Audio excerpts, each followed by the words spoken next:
কিভাবে বাংলাদেশে চাঁদাবাজি বন্ধ করা যায় ওই প্ল্যানটা যাতে থাকে, ওই প্ল্যানের মধ্যে কিভাবে টেন্ডার সন্ত্রাস বন্ধ করা যায় যাতে ওই প্ল্যানের মধ্যে থাকে। যদি ওই প্ল্যানের মধ্যে না থাকে তাহলে এই প্ল্যানটা আমরা মনে করি বাংলাদেশের জন্য না, অন্য কারো স্বার্থ সংশ্লিষ্ট হয়ে এই প্ল্যানটা বাংলাদেশে প্রবেশ করবে।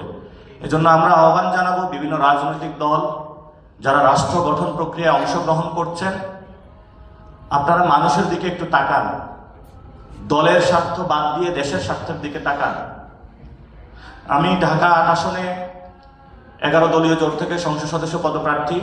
আমি সকালবেলায় ফজরের নামাজ পড়ি প্রত্যেকটা মসজিদে হাদিবের যারা ভক্তবৃন্দ তাদের সাথে মুসাফা করতেছি। সবার মধ্যে একটা নতুন স্পিরিটের জন্ম দিয়ে গিয়েছেন আমাদের শহীদ ওসমান হাদি। কিন্তু আজকে 32তম দিন ওনার শহীদ হওয়ার এই বর্তমান নির্লজ্জ সরকার শহীদ ওসমান হাদি ভাইয়ের বিচার প্রক্রিয়া নিয়ে কোনো ভিজিবল ক্লিয়ার স্পষ্ট স্টেটমেন্ট জাতির সামনে হাজির করতে পারে নাই। তারা হলো ধরি মাছ না ছুঁই পানি, ওসমান হাদি ভাইয়ের জানাজার অ্যারেঞ্জমেন্ট করে দিয়েছে।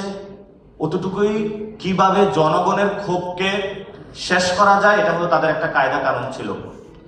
আমরা বর্তমান সরকার যারা রয়েছে বিভিন্ন গোয়েন্দা সংস্থা থেকে শুরু করে সবাইকে বলবো মেরুদণ্ড আর বিক্রি করবেন না।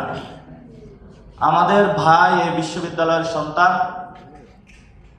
ইনসাফের রাজত্বের বাণী যিনি প্রচার করেছেন, কিভাবে পেশি শক্তি রাজনীতির টাকার খেলাকে বন্ধ করে সুন্দর ক্যাম্পেইনের আমাদেরকে দিয়ে গিয়েছেন, নতুন বাংলাদেশের স্বপ্ন দিয়েছেন, সেই ওসমান হাদি ভাই বিচার আপনারা কবে করবেন, কিভাবে করবেন সুস্পষ্ট রোড ম্যাপ জাতির সামনে হলে প্রকাশ করুন। যদি না করতে পারেন এই দায়ভার আপনাদের নিতে হবে। বর্তমান সরকারের বিষয়ে আমরা যথেষ্ট ধৈর্য ধারণ করতেছি। আমি যেহেতু এই আসন ইলেকশন করছি, আমার প্রথম দায়িত্ব হলো শহীদ ওসমান হাদি ভাইয়ের বিচার নিয়ে পুরো বাংলাদেশে সর্ব জায়গায় যাওয়া। আমি সরকারকে আহ্বান জানাবো যে আপনারা শহীদ ওসমান হাদির বিচারিক প্রক্রিয়া দ্রুত শেষ করেন। আপনারা এটা সাগর রুনি হত্যাকাণ্ডের মতন বছরের পর বছর ঝুলাই রাখার এই যে কয়দা কানুন, আপনারা সেটা থেকে বের হন। এবং আমি সকল দলের প্রতি আহ্বান জানাবো, ইনকিলাব মঞ্চের ছোট ভাইয়েরা দিনের পর দয়াল মিছিল করে যাচ্ছেন, কষ্ট করে যাচ্ছেন শহীদ ওসমান হাদি ভাইয়ের বিচার চেয়ে। পুরো বাংলাদেশে রব উঠেছে হাদি হত্যার বিচার চাই, কিন্তু এই ভয়েসগুলো হলো বর্তমান সরকারের কানে পৌঁছেছে না। কেন পৌঁছতেছে না?